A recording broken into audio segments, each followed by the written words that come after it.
Sure. I want to tell you a little secret about our next speaker. The Heartland Institute puts out 6 newspapers. I don't know how many of you have seen them. You ought to. They're outstanding. And I was telling Joe Bast before, I read them, every one of them, cover to cover, because when I get off my radio show at 12 o'clock, I go home. I don't want to listen to the radio. I don't want to talk to anybody anymore. So I will sit there and I will read them cover to cover. They are incredibly valuable. Now, in case you're not familiar, Joe Bast is the president of the Heartland Institute. It's a 28-year-old nonprofit organization with offices in both Chicago and Washington, D.C.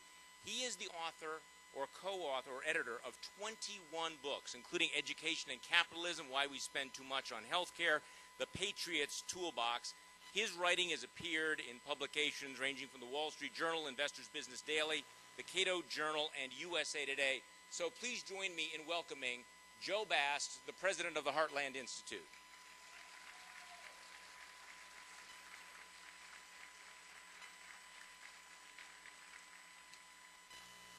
All right. Well, thank you all, and thank you, Charlie.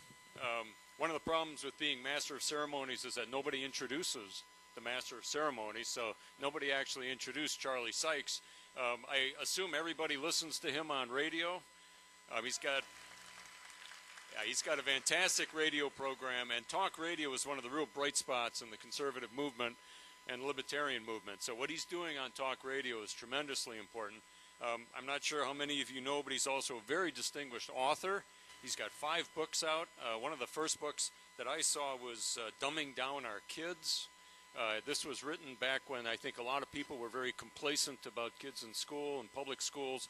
Charlie was one of the first writers to really break open the story about just how lousy a lot of public schools are in the country. And then he wrote A Nation of Victims, 50 Rules Kids Won't Learn in School, and his newest book is A Nation of Moochers, which I think is just coming out. He's going to be down in Chicago at the Heartland Institute for an event in a couple of weeks talking about that new book, Nation of Moochers. So the Heartland Institute is based in Illinois. Illinois has taken some well-deserved punches, I think, today. But just because Heartland is in Illinois doesn't mean that I'm a Bears-loving fib. And if you know what fib means, shame on you for knowing that. I was born on a dairy farm in Hortonville, Wisconsin. Population 2,711, according to Google. I was raised in Kimberly, Wisconsin, within shouting distance of the front gate to the Kimberly-Clark paper mill. And I married my high school sweetheart, Diane, who is here at the back of the room. And she's from Combined Locks, which is sort of the poor part of Kimberly, Wisconsin. And if I'm lucky, I'll get to retire and come back to Wisconsin for that. We're here to talk about something that President Obama said, and I've got the actual wording of it here, and I'd like to parse it just a little bit for you. He says, if you were successful, somebody along the line gave you some help. There was a great teacher somewhere in your life. Somebody helped to create this unbelievable American system that we have that allowed you to thrive. Somebody invested in roads and bridges. If you've got a business, you didn't build that. Somebody else made that happen. The internet didn't get invented on its own. Government research created the internet so that all the companies could make money off the internet. There, that's the full quote of Barack Obama. Well, a lot of people have parsed these words. Some of them are true, some of them aren't. I think like everybody else, I had a great teacher from the 1st to the 3rd grade. She taught me how to read and write. She gave me the first book I ever owned. We all use roads and bridges. We know that the government had a role in creating the internet. But my great teacher was named Sister Agatha. Okay? She worked for Holy Name of Jesus Elementary School, and it was supported by the hard work and the contributions of thousands of blue-collar Catholics in Kimberly, Wisconsin. She didn't work for the government, and the government didn't build Holy Name Elementary School. Somebody didn't pay the tuition at Holy Name. My parents paid the tuition at Holy Name Elementary School.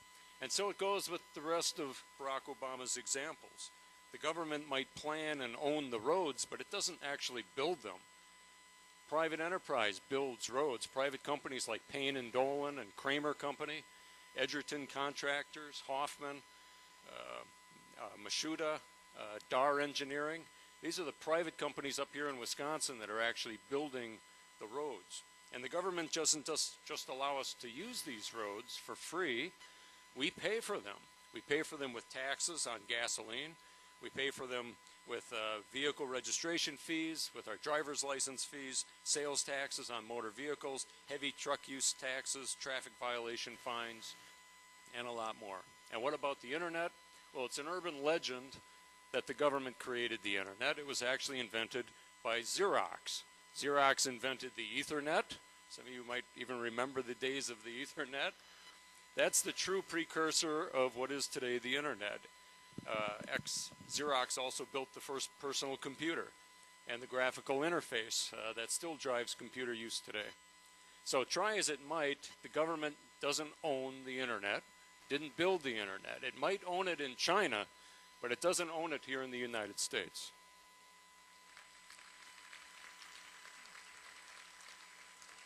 So the speakers earlier today did a fantastic job pointing out that government also doesn't build businesses. Individuals build businesses. It's hard work and it takes long hours.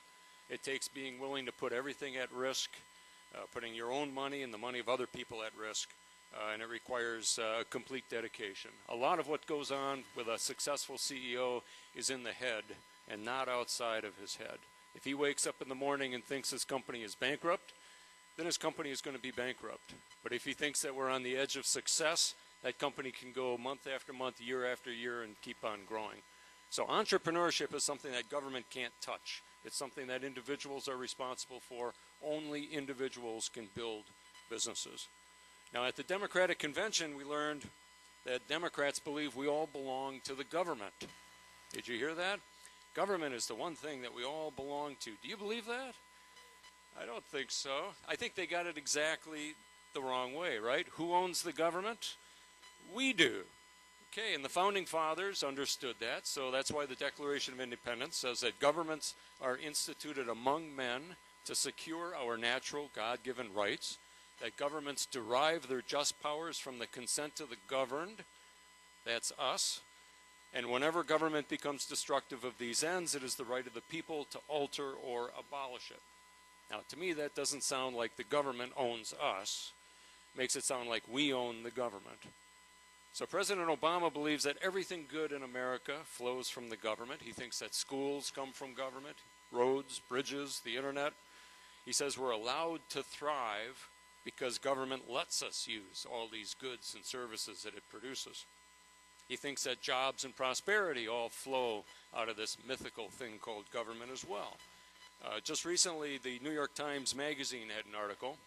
New York Times Magazine is not known for being conservative or accurate. And it was reporting on the financial crisis and how the Obama administration was coping with it. And it says that the Obama economic team was going around with a report from Moody's Analytics. Moody's Analytics had said that every dollar spent to expand unemployment benefits would produce $1.64 in economic stimulus. And every dollar spent on food stamps would generate $1.73 in economic activity. According to Moody's, cutting corporate income taxes by $1 would increase economic growth by only 30 cents. And making the Bush tax cuts permanent would generate only 29 cents for every dollar of lost federal income. Well, apparently the Obama administration took this really seriously because they've jacked up spending dramatically on these things. The number of people receiving food stamps is up 70% in 4 years. 46.7 million people now are on food stamps. But we haven't seen the economic growth. I think we've tried the theory that spending more by government can create more economic growth. This year the government will spend $3.8 billion. It'll bring in trillion dollars. It'll bring in $2.5 trillion in revenue, and it'll borrow $1.3 trillion. The government has a debt, the federal government has a debt of, I'm going to try to get this right. I'm kind of fading in and out. Is that the case, or am I all right? It blocks my view. Government has a total debt of $16.4 trillion, not including all of the unfunded entitlement obligations and retirement funds that the senator pointed out. Our debt right now is 32 times the debt of Greece. Okay, 32 times as much as the government of Greece owes. It's now 100% of our gross domestic product. So if more government could create an economic recovery, I think we would have seen that by now. Okay? So Moody's got it wrong on the positive impact of government spending. It also got it wrong on the positive impact of cutting taxes. The United States competes with countries all around the world for businesses and for capital and for markets. Taxing corporations amounts to taxing profits twice, once when they're reported as corporate income, and again when they are distributed as dividends or realized as capital gains on business ownership. So this destroys economic growth two ways. First, by discouraging people from creating businesses, growing their businesses so that they can eventually sell them. And secondly, it encourages businesses to locate in other countries and gives companies in other countries a competitive advantage over companies based in the United States. Even the socialists understand this, at least outside the United States. So just yesterday, the Wall Street Journal was reporting on Sweden. Sweden has been cutting its corporate income taxes. It cut it from 30% to 28% in 1993. Capitalism. Yeah, capitalism, the C word. So what is capitalism? Capitalism, very simple to explain. It's a way of organizing an economy that relies on freedom instead of force. Okay? That's all it is. It's a way of organizing an economy that relies on freedom instead of force. It minimizes the role of politics, and it expands the role of individuals and institutions of civil society, like businesses, churches, clubs, charities, and other voluntary organizations. Capitalism consists of three institutions. Number one is private property. It's the right to keep the fruit of our labor and whatever property we acquire through legal means. Number two is markets. These are places where people can go to exchange goods and services voluntarily at mutually agreed upon prices. And the third institution is the rule of law, a system whereby rules defining property rights and the duties and the rights of citizens are established and made widely known and enforced. Equal treatment under the law is the most important principle of the rule of law. Capitalism is a spontaneous order. It's what Friedrich Hayek, a Nobel laureate, called it. Nobody actually designed it. Nobody stands on the top of it and tries to tell everybody else what to do. Capitalism works because it solves a universal problem. People naturally want to improve their own condition. They want to relieve discomfort. They want to have more than other people. That's the reason we all get up in the morning and work. The division of labor dramatically improves our productivity, but it creates a problem. If you get really good at making potatoes, how many potatoes can you eat? Okay. If you get really good at making sweaters, how many sweaters can you wear? Barter solves that problem. I'll give you potatoes, you give me sweaters, but there's kind of a limit on how easy that is. How many people are making potatoes? How many potatoes the people who make sweaters are willing to buy? So currency solves that problem. So civilization comes up with money, currency. So now I can sell my potatoes for currency, use the currency to buy sweaters or a whole bunch of other things that I might need. Even barter, but especially currency, requires property rights. We have to agree on what belongs to me and what belongs to you. Property rights are the first institution of capitalism. So money makes more exchange possible, but it requires markets for all of these traders now to come together. We can't just meet at the back of the field and trade sweaters for potatoes. We need marketplaces, the second institution of capitalism. Markets create prices. Prices are signals that tell entrepreneurs and business people what to produce and how much to produce. It tells consumers what they're willing to buy, what their choices are, how much they're able to consume.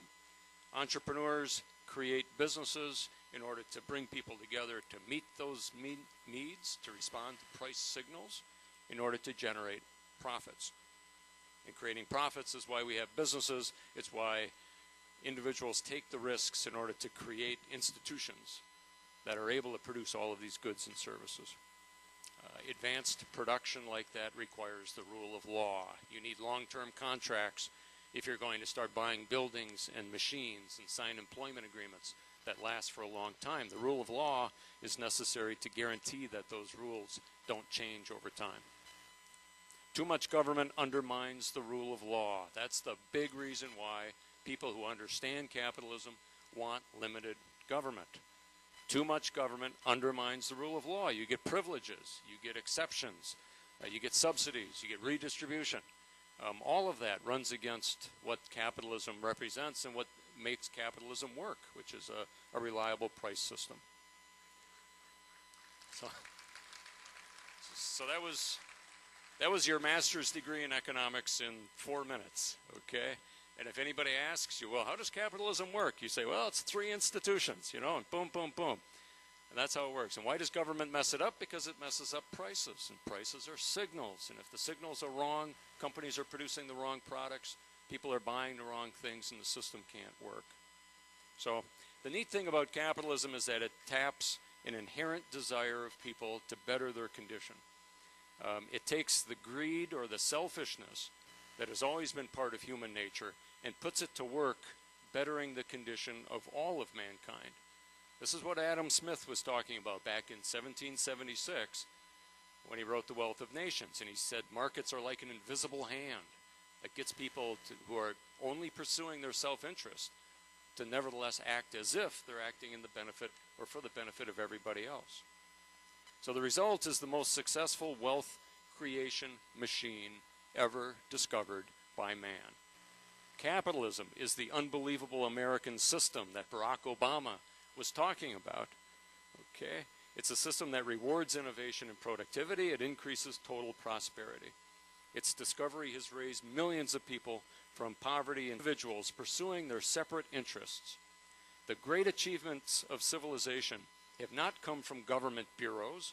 Einstein didn't construct his theory under an order from a bureaucrat. Henry Ford didn't revolutionize the automobile industry that way. The only cases in which the masses have escaped grinding poverty, the only cases in recorded history, are where they have had capitalism and free trade. If you want to know where the masses are worse off, it's exactly in the kinds of societies that depart from that. Friedman went on to say, the record of history is absolutely crystal clear.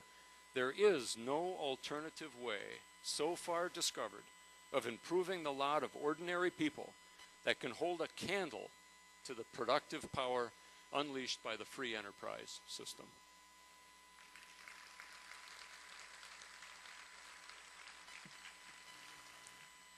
So you don't often hear people defending capitalism these days. I think the main reason has to do with the media. Senator Johnson pointed out that the left has taken over the universities and other major institutions. Well, they certainly took over the media.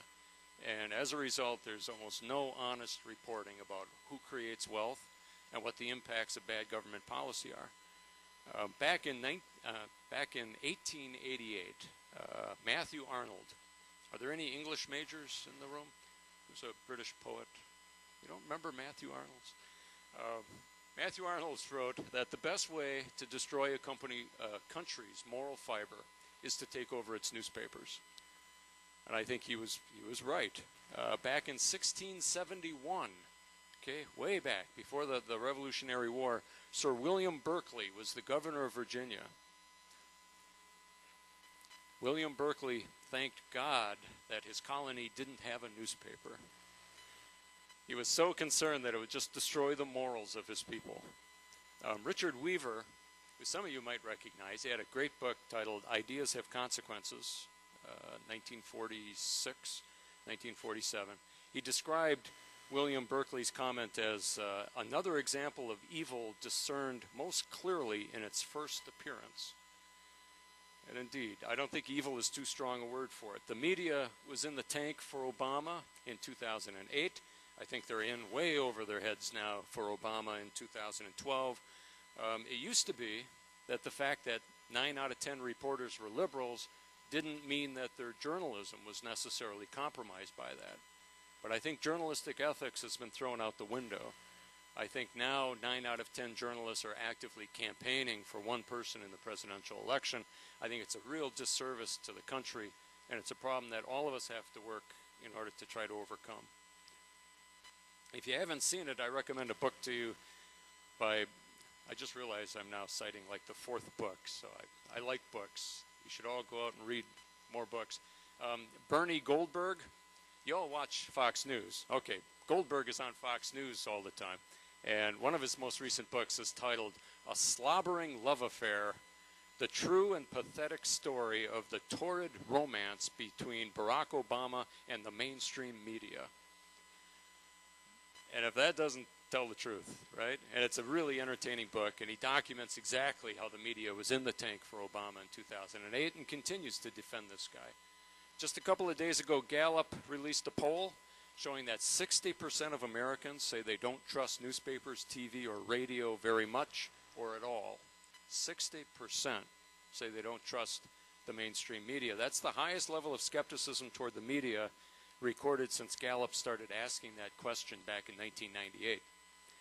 We might well ask, what are the other 40% drinking or maybe watching? If they're all watching Fox News, then they have a reason to be a little more optimistic about the reliability of the media. So the media just blast anybody who they see as defending capitalism. And as a result, you have to have a pretty thick skin if you're going to go out there and do it. But it's absolutely the case. Capitalism works. It's the unbelievable American system that President Obama talks about it. Without it, our lives would be nasty, brutish, and short. Before I end, let me tell you that capitalism is moral as well. Okay, we shouldn't just defend it because it provides the food that we need or the clothes on our backs or the roofs over our heads, although I think those are 3 pretty good reasons to defend capitalism. We should also defend it because it's moral. It's profoundly moral. There's only 2 ways to get somebody to do something.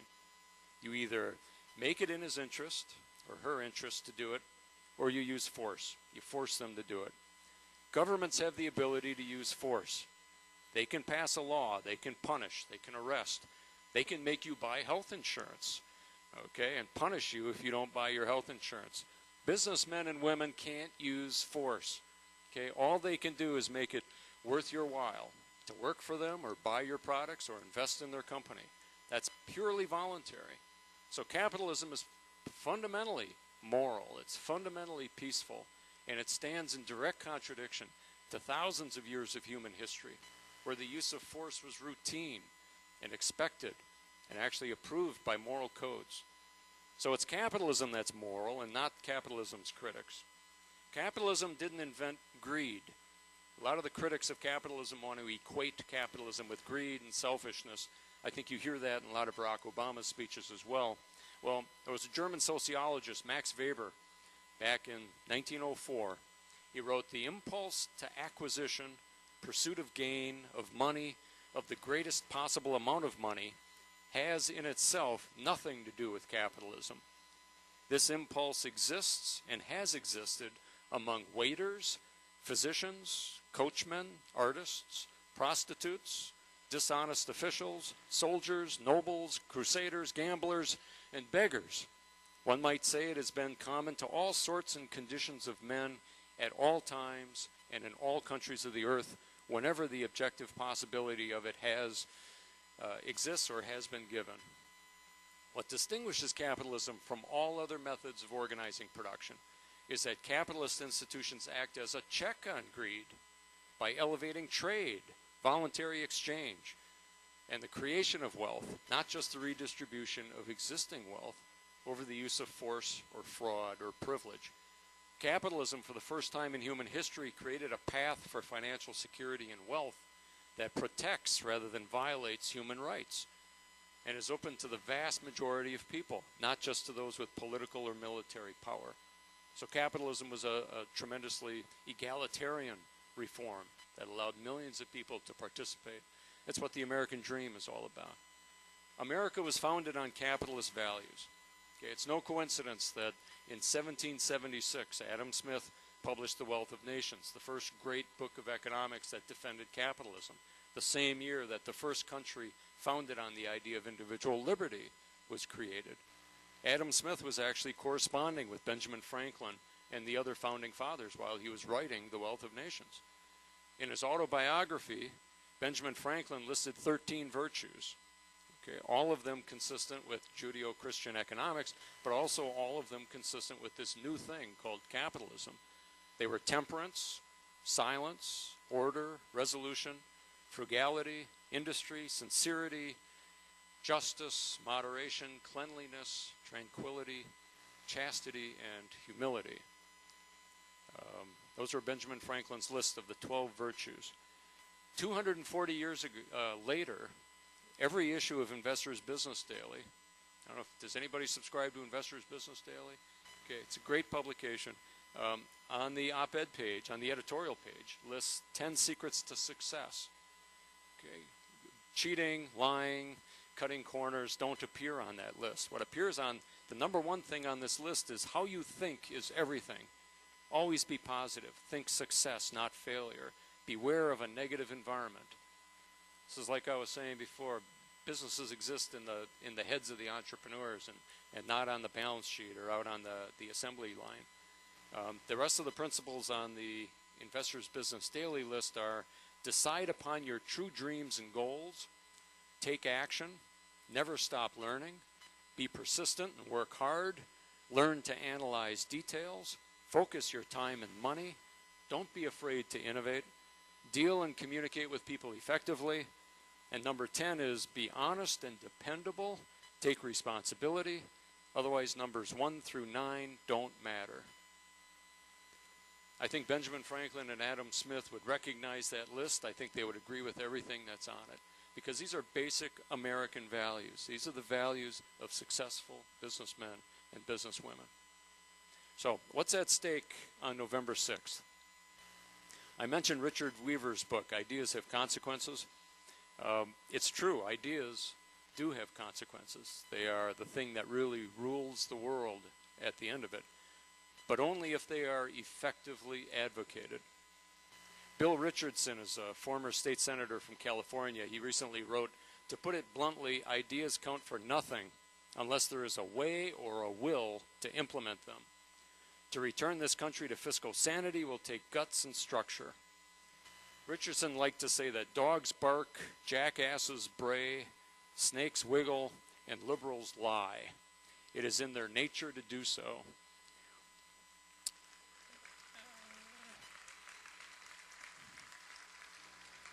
So there's something to share with the guy over the fence in the backyard sometime. Exposing a liar requires confrontation. First they deny, then they change the subject, then they'll attack the accuser's reputation. The more vigorously we pursue the truth, the harder they're going to scream. But the lies of the left need to be confronted, and it's up to you in this room to confront those lies. The media won't do it for you. The teachers in your K-12 schools aren't going to do it. The professors in the colleges aren't going to do it. The only people who are going to do it are business owners and people who work for businesses where they understand the proper role of business in society. So please, take some of the publications that are on the table at the back of the room. The Heartland Institute brought lots of publications. All of them are free. I think they make great outreach publications. Give them to your employees, give them to your friends, your relatives, and your neighbors. Tell them that you don't belong to the government, that the government belongs to us. Tell them that government can't create wealth. Tell them that Obama tried that and it didn't work. Tell them that capitalism isn't a bad word. In fact, it's the greatest invention of all time, the greatest wealth creation engine ever discovered. Tell them not to believe what they read in the newspapers. And tell them it's time to appreciate and thank the businessmen and the businesswomen who have sacrificed so much for so long to make everybody's life better. Stop blaming them and stop running them down, because they are what makes America truly exceptional. Thank you very much.